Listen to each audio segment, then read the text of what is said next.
A palavra do nosso Deus, o que me oferece sacrifício de ação de graças, esse me glorificará. E ao que prepara o seu caminho, dar-lhe-ei que veja a salvação de Deus. Amém? Eu vou repetir para que os irmãos compreendam com mais clareza o que o texto quer dizer. O que me oferece sacrifícios de ação de graças, esse me glorificará. E ao que me prepara seu caminho, dar-lhe-ei que veja a salvação de Deus. Amém? Louvado, podeis assentar, amada igreja. Eu não poderia começar essa ministração sem apresentar para os irmãos a minha pessoa. O Senhor me incomodou ali de tal maneira que eu precisava dizer para você quem sou eu. Queria dizer para os amados irmãos que eu venho da igreja Assembleia de Deus Renascer da cidade de Contrinhas do Sintorá, presidida pelo presidente pastor Luiz Dantas. Temos uma igreja naquele lugar e em outras localidades, nós somos uma igreja missionária, que levamos a mensagem da cruz para aquelas pessoas que necessitam, aquelas pessoas que estão com a alma aprisionada. O Senhor tem nos levado àqueles lugares. Eu quero te dizer nessa noite, meu querido, que essa pessoa que está aqui na sua frente, há um tempo atrás, tinha uma vida totalmente diferente dessa que você vê hoje. Minha mãe, eu preciso falar para você nessa noite, minha mãe feiticeira, macumbeira, nada, profissional da área. Passava as minhas viradas de anos nos rios, entregando oferenda, nas encruzilhadas. Fui consagrada com 7 anos aos demônios e fui trancafiada dentro de um quarto, por ali por 24 horas. Porque Satanás achava ele que tinha um plano para a minha vida. Mas Jesus decidiu me resgatar com os meus 16 anos, hoje com 38 anos, servindo ao Senhor. E na minha caminhada com Cristo, a minha batalha era orar pela minha mãe, porque minha mãe ainda não tinha se convertido. Minha mãe separava casais, minha mãe fazia trabalho de despacho. Era tanta coisa que a minha mãe fazia, mas minha mãe não tinha paz. O dinheiro entrava por uma mão e saía por outra, porque Satanás, ele não dá nada de graça a ninguém. E era assim a vida da minha mãe, uma vida sofrida. Minha mãe era escrava de Satanás, como eles mesmos diziam, cavalo. Mas um belo dia, o Senhor me resgatou com meus 16 anos. E foram 7 anos de oração pela vida da minha mãe. Não pense você que foi fácil, porque minha mãe me disse assim, eu com 16 anos, você escolhe, ou você serve a Deus, ou você continua comigo. E eu falei, não, eu escolho o Senhor, então tchau. 16 anos, eu adolescente, de menor, eu não pude estar mais na casa da minha família, porque ela me fez fazer uma escolha naquela época, uma escolha muito difícil, adolescente. Mas eu insisti, ela chegou ao ponto de dizer que eu não era mais filha dela. E eu falei, não, minha mãe, o sangue que corre na sua veia corre na minha. E nova na fé, irmãos, eu fui orar, foram 7 anos orando pela conversão da minha mãe. E a minha mãe, ela se converteu, ela quebrou o altar de Baal. E o interessante é que quando minha mãe decide aceitar Jesus, a vida dela se transforma, a história dela muda. Minha mãe, quando eu me converti, minha mãe fez um 7 Salomão. Se você não sabe o que é um 7 Salomão, é uma estrela de 7 pontas, com uma vela no meio, com velas com o nome por todo a estrela, o meu nome. E lá ela colocou uma foto minha de cabeça para baixo, eu nova na fé.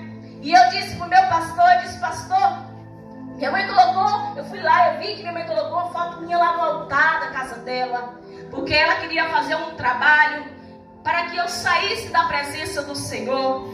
Mas o interessante, e ela disse: nenhum trabalho que eu faço dificilmente não dá certo. Por que que esse não está dando certo? E ela se indagava e questionava. E um belo dia, irmãos, ela tirou aquele trabalho que ela fez, porque pela primeira vez aquele trabalho não teve efeito. Pela primeira vez aquele trabalho não surtiu efeito e ela teve que tirar. E eu comecei a ministrar sobre a vida da minha mãe. Foram 7 anos.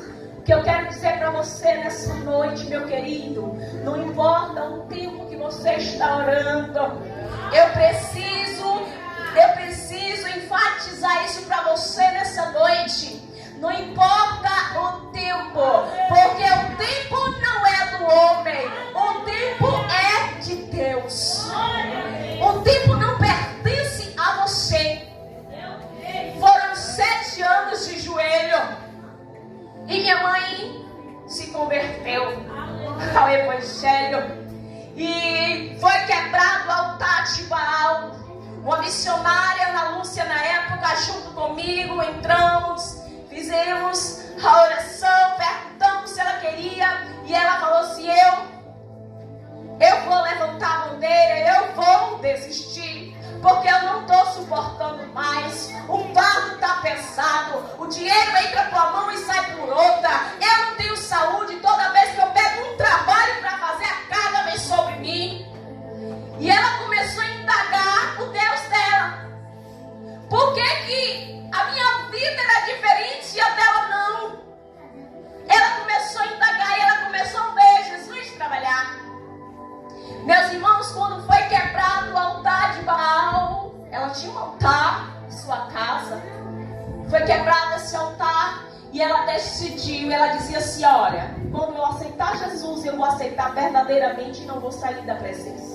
Mas eu não estou preparada. E a gente falava: minha mãe, quem te prepara é o Senhor. É Jesus quem vai te preparar. Mas você precisa, querido, dar o primeiro passo. Tem muita pessoa, meu irmão, minha irmã, que está dando desculpa de não servir a Deus, porque diz que não está preparado. Quem te prepara é o Senhor. Venha como está, porque é aqui que Jesus vai mudar a tua história. Jarabia solta e cantarabia sépia. É aqui. E aí minha mãe aceita o Senhor Jesus. E aí ela começa a evangelizar conosco. E nós evangelizamos às 3 horas da tarde, no sol quente. Eu e minha mãe somos branquinhas e minha mãe já teve câncer de pele, mas mesmo assim ela ia pregar a palavra do Senhor. E ela pegava o guarda-chuvinha dela e nós íamos. Eu nunca vi uma mulher com tanta fé. E eu não aceitava, irmãos, porque ela tinha tanta fé e não servia a Deus. Eu fui criada desde pequenininha com um copo de água perto da televisão, das orações. E todo dia eu tinha que tomar aquela água, porque ela cria. Eu falei: Deus, eu não aceito. Deixa eu dizer algo na sua vida nessa noite: não aceite. O que Satanás tem tentado contra a sua vida, diga não, fala basta, pare. Amém. Determine a tua vitória. Glória a Deus. Existe na vida nossa um propósito. Existe o propósito, o processo e a promessa. Jesus, quando ele vai para a cruz do Calvário, ele passa, é o propósito.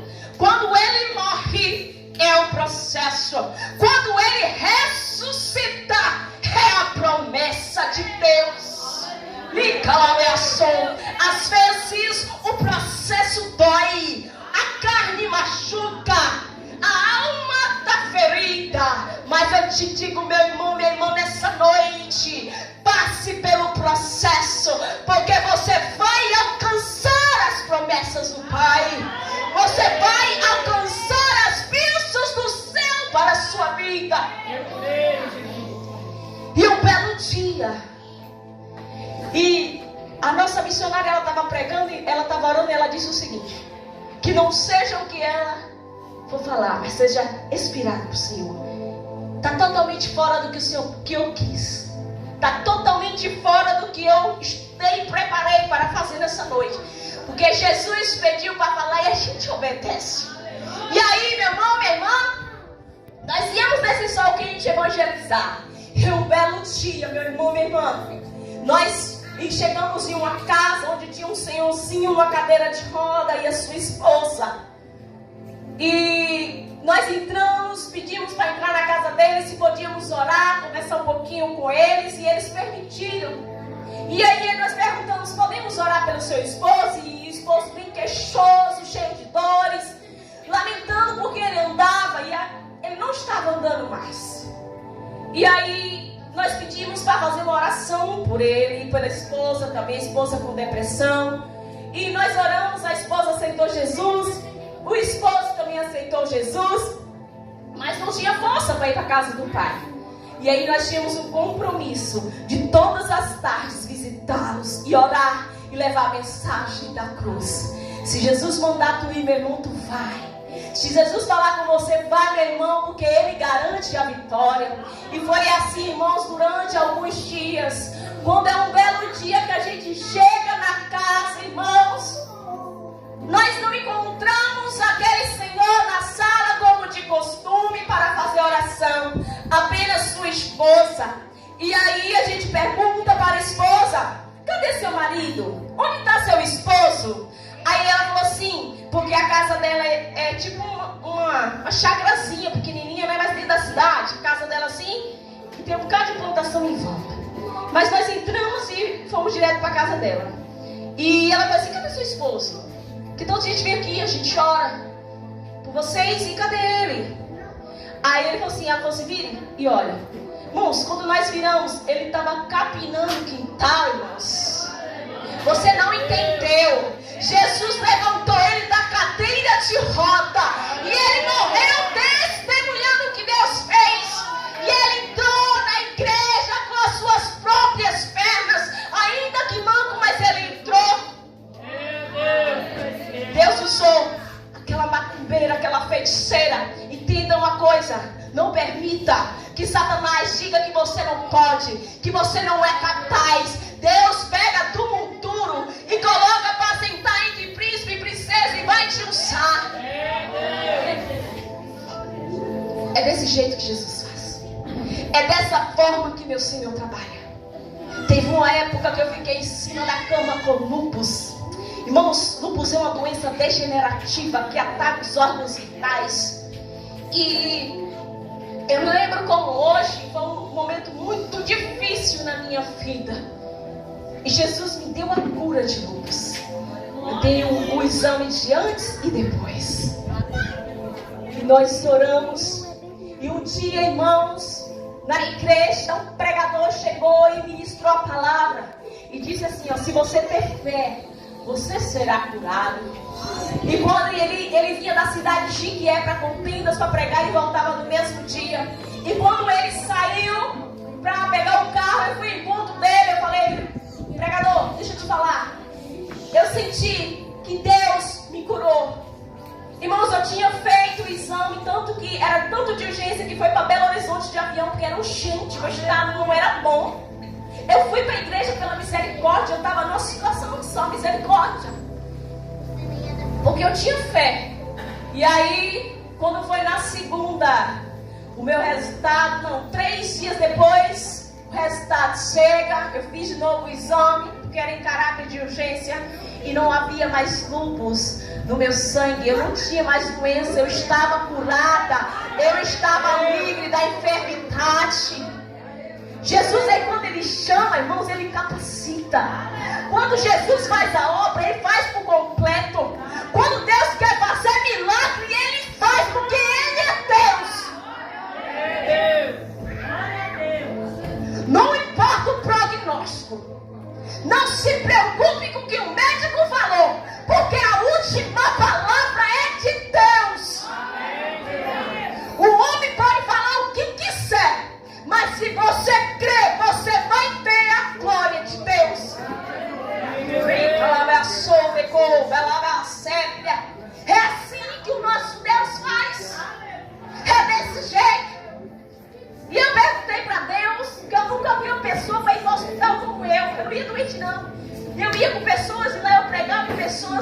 aceitava Jesus. E eu falei, Jesus, tu colocou essa, olha, a minha inocência.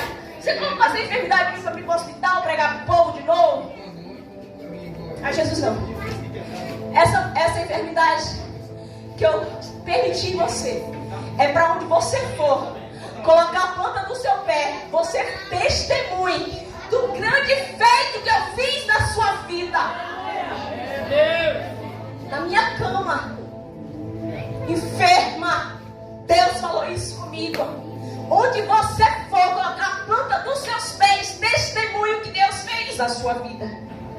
E é assim que o nosso Deus faz, meu irmão, minha irmã.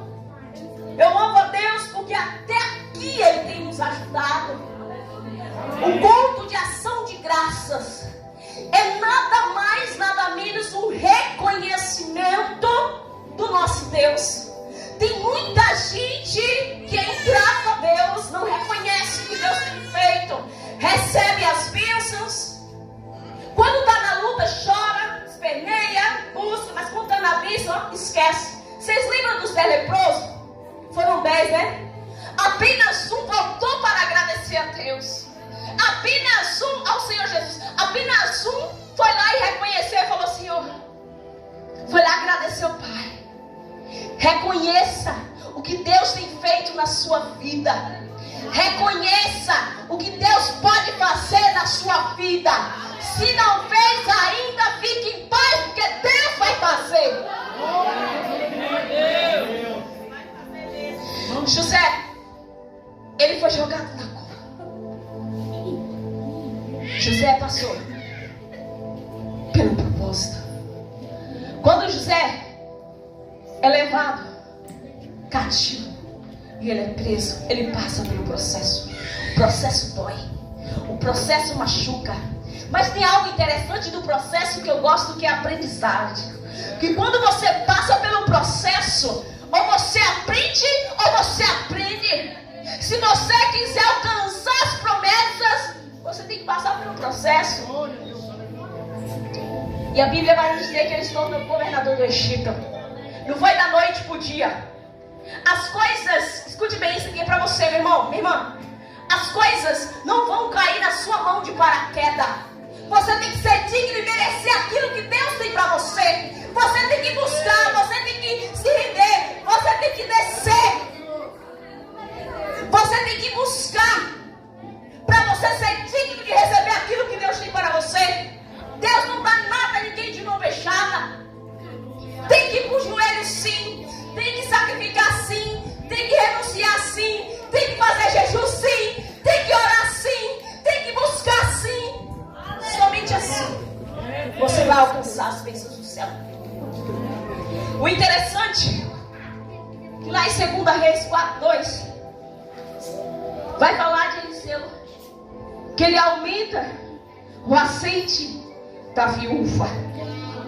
E aquela viúva, seu esposo havia falecido e tinha 2 filhos. E o interessante desse texto aqui, ela chega e diz assim para Eliseu: Profeta, meu esposo faleceu, eu estou cheia de dívidas. Imagine como é a cabeça de uma pessoa endividada. Pare aí só um minuto para pensar. E diferente dos dias atuais, naquele tempo, mulher não trabalhava. Pega só essa mulher, ela ficava dentro de casa, ela cuidava do lar. Não é como hoje, que nós trabalhamos, que nós ajudamos os nossos cônjuges a trazer o alimento para a mesa. Era diferente. E aquela mulher, ela estava endividada e ela precisava de um socorro eminente. Ela precisava de um socorro já. O socorro que ela precisava para a vida dela era para ontem. Às vezes nós estamos assim, meu irmão, minha irmã. Nós precisamos de um socorro de Deus para ontem. Nós precisamos de um socorro de Deus hoje e agora. A palavra do Senhor vai dizer assim: clama-me e responder-te-ei, anunciar-te-ei coisas grandes e firmes que tu não sabes. Então o segredo está em clamar. O segredo está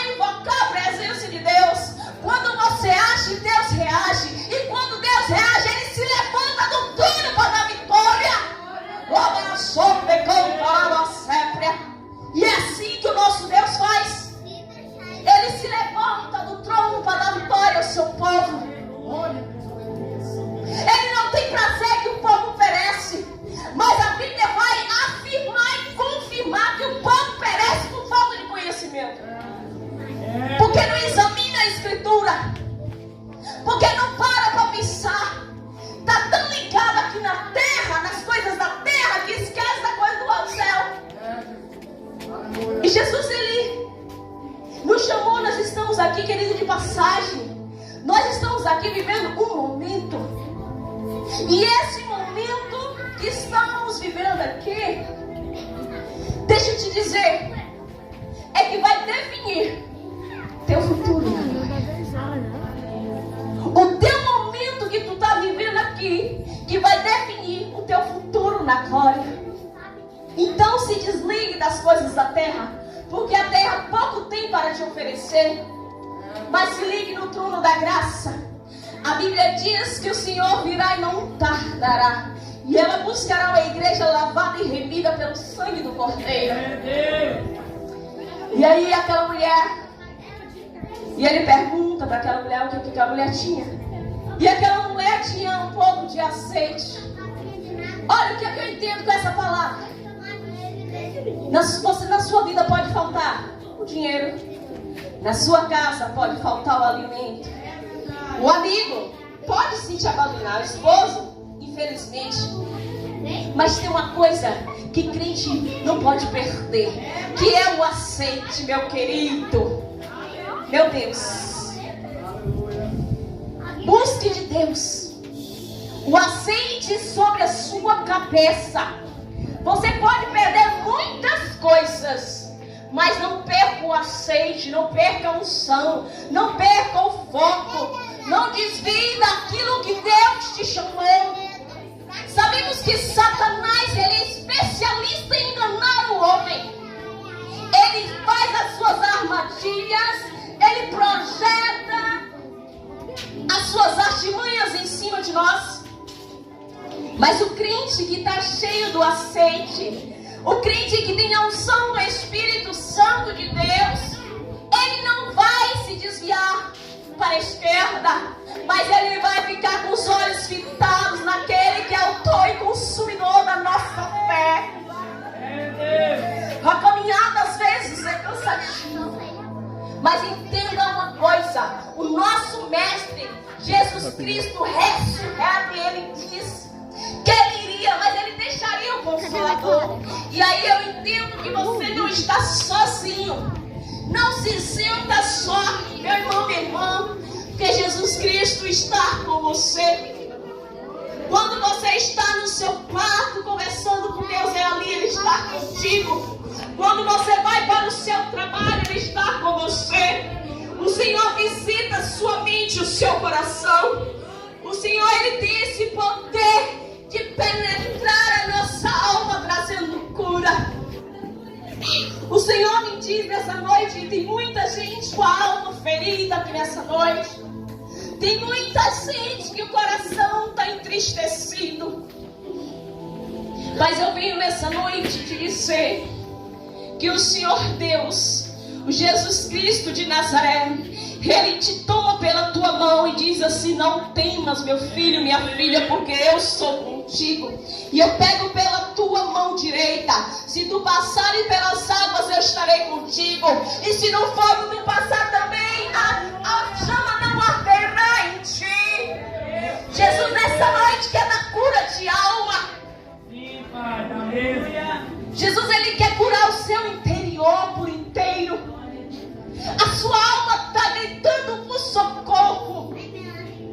Então chegou o tempo de você se levantar e buscar de Deus a sua cura espiritual, porque somente ele tem cura para derramar sobre mim, sobre você, sobre a tua casa, sobre aquele projeto que está no teu coração e que tu ainda nem abriu a boca para comentar com ninguém.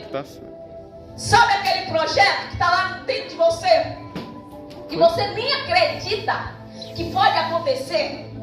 Deus está dizendo, vai acontecer. Deus está dizendo, vai acontecer, porque eu estou assinando. E você vai contar o testemunho.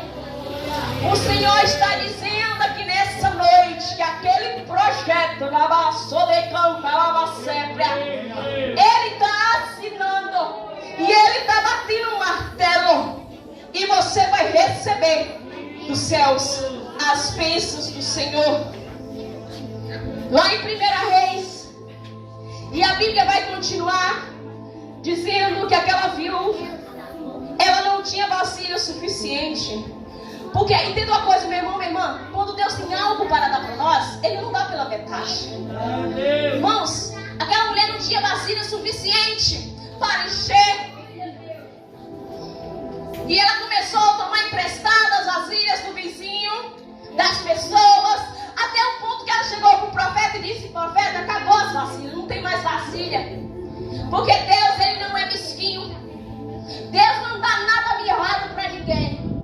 Quando Deus quer colocar na tua mão, irmão, vai colocar para encher a tua mão, vai colocar para abençoar a tua casa. Eu te digo mais, o que Deus tem para você não é somente para você. Você vai ter tanto que você vai abençoar outras pessoas. Você, escuta só, você não vai mais tomar emprestado, não. Você não vai tomar mais emprestado, porque agora você vai ter para emprestar. Jesus vai suprir todas as tuas necessidades. O Senhor supriu a necessidade daquela viúva. E aí Ele falou assim: vai lá e vende o azeite e paga todos os teus credores e viva do resto. Sabe o que eu entendo?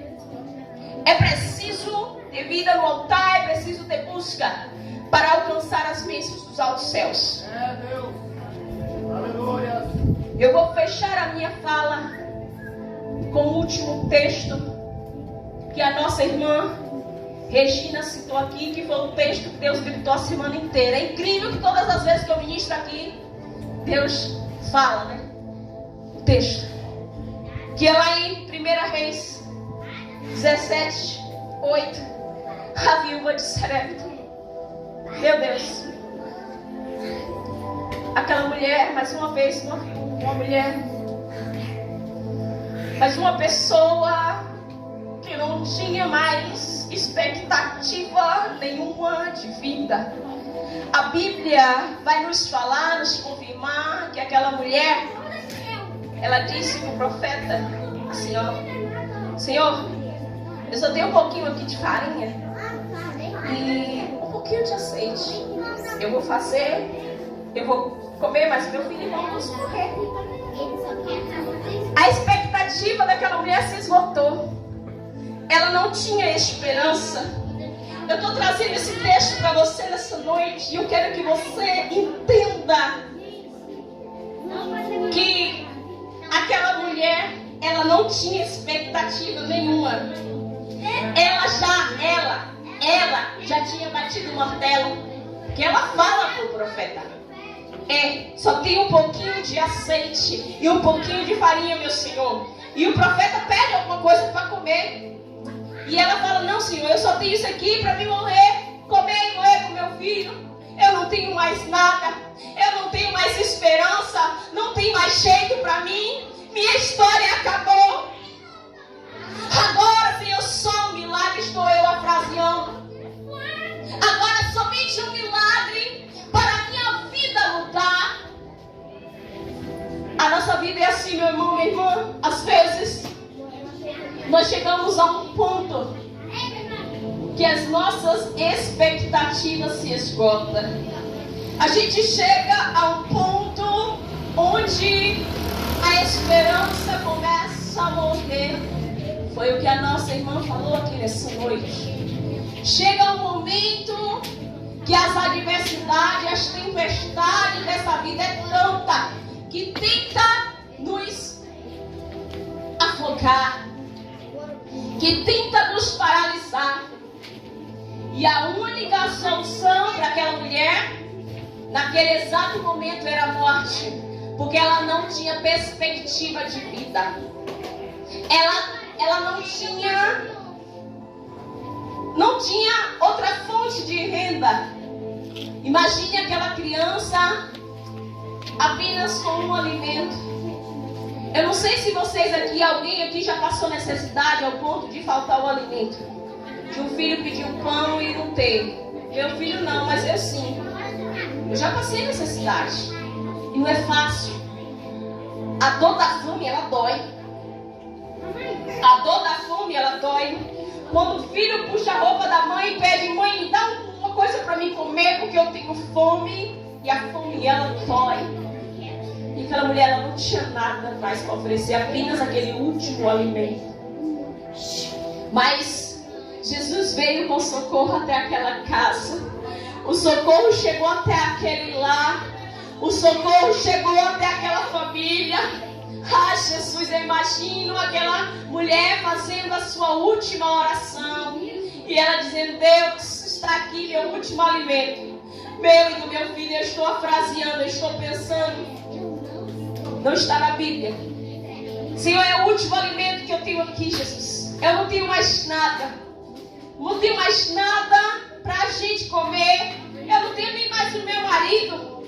Eu não tenho mais perspectiva nenhuma. Nós vamos comer e vamos morrer. E de repente chega na sua porta, bate na sua porta uma pessoa pedindo o único alimento que aquela mulher tinha. Meu Deus, que prova! E aí, é o momento de você exercitar sua fé. Chegou a hora de você botar em prática aquilo que você aprendeu ao longo da sua caminhada. Quando você está na prova, está no processo, você passa pelo processo e vem a prova. E você precisa ser aprovado para alcançar as promessas que foram feitas lá no passado da sua vida. E aí ela precisava colocar em prática a sua fé. E o interessante, ela poderia sim dizer: não, eu lhe dar meu último alimento, meu do meu filho. Não, ela tinha essa escolha. Porque a Bíblia diz que os senhores dão livre-arbítrio. Mas ela não escolheu. E interessante que ele indaga primeiro: ó, primeiro é o meu. O profeta foi ousado. O profeta testou a fé daquela mulher. E aquela mulher fez aquele alimento e deu para o profeta. E o profeta profetizou sobre a vida dela, que enquanto não chovesse, não ia faltar alimento em sua casa. O que está faltando na sua casa? O que está faltando dentro de você? O que você precisa colocar em prática a fé para que Deus venha realizar? Está faltando fé? Está faltando busca? Entenda que o dono da provisão está na casa. Ele está aqui, ele pode te dar aquilo que você quer, que você almeja. Mas é necessário que você dê o primeiro passo. É necessário que você faça igual aquela viúva. Entregue para Deus o seu melhor. Entregue para Deus as suas preocupações, as suas angústias, as suas decepções. Entregue para Deus tudo aquilo que você tem. Oferte para Deus. É noite de oferecer para o Senhor o que você tem de melhor. Se Jesus te chamou, é porque Ele viu em você algo bom. Você tem algo bom dentro da tua alma, do teu coração. E chegou a hora de você oferecer para Deus. É igual eu disse, meus irmãos, é necessário que nós entreguemos para Deus, para que Deus responda as nossas petições. É preciso agir para Deus reagir. Tem pessoas que falam assim: meu Deus, nada acontece na minha vida, nada muda, eu oro, busco, mas às vezes está na mesma posição. A incredulidade persevera em sua alma. A sua vida muitas das vezes não está alinhada à vontade de Deus. E Jesus nos chama, meu irmão, para que possamos ter vida transformada. Você é crente, ele vive de fé, meu irmão. Crente, ele vive de fé. Crente vive de sobrenatural, porque Deus faz sim, Deus faz milagre. O médico diz não, Jesus diz sim.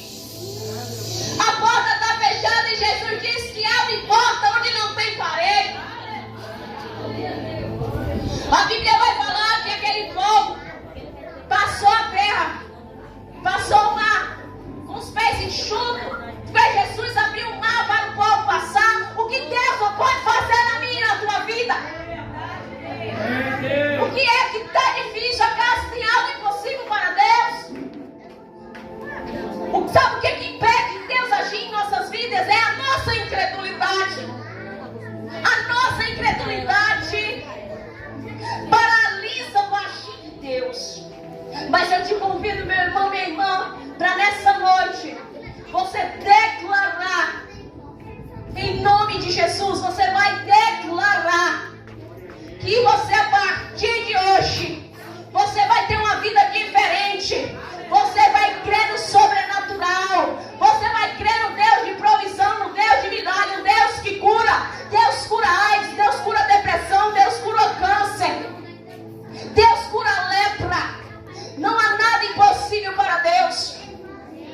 É nós que precisamos nos colocar de pé. A Bíblia fala, vou repetir, se creres verás a glória de Deus. Mas é preciso crer. É preciso crer e o milagre vai acontecer em nome de Jesus. Amém? Receba essa palavra em nome de Jesus. Peça ao Senhor Jesus, Jesus, guarda minha mente. Eu vejo aqui que tem muitas pessoas que o inimigo está bombardeando a mente de tal maneira que está depressivo, está choroso, está triste, está preocupado, está angustiado. Peça a Jesus, Jesus, blinda a minha mente. Blinda a minha mente, meu coração. Me guarda das artimanhas do maligno. Porque Jesus, Ele é aquele que guarda o seu povo. A Bíblia vai afirmar que o Senhor, Ele zela por nós, meu irmão, minha irmã. O Senhor, Ele vela por você, Ele guarda a sua vida. A Bíblia diz que o Senhor, Ele não dorme. Enquanto você está lá descansando, dormindo, o Senhor não. O Senhor está te guardando. Quantos, nesse exato dia, deitaram e não se levantaram? Mas você está aqui, de pé, para a glória de Deus. Você está aí de pé aqui para a glória de Deus. Quantos hoje acordaram em um leito de hospital? Quantos hoje estão aprisionados em uma prisão? Quantos estão hoje, exatamente agora, em uma boca de fumo, pedindo lá, oh, Deus me socorre? Ontem aconteceu algo bem interessante aqui no meu trabalho e tinha um jovem sentado na calçada e ele me chamou e falou, moça, eu falei, oi, chama a emergência pra mim, não, lá não é SAMU, lá é ambulância. Chama a ambulância pra mim porque eu tenho horas sentada aqui, eu não consigo me levantar, meu coração doeu, a minha alma doeu e eu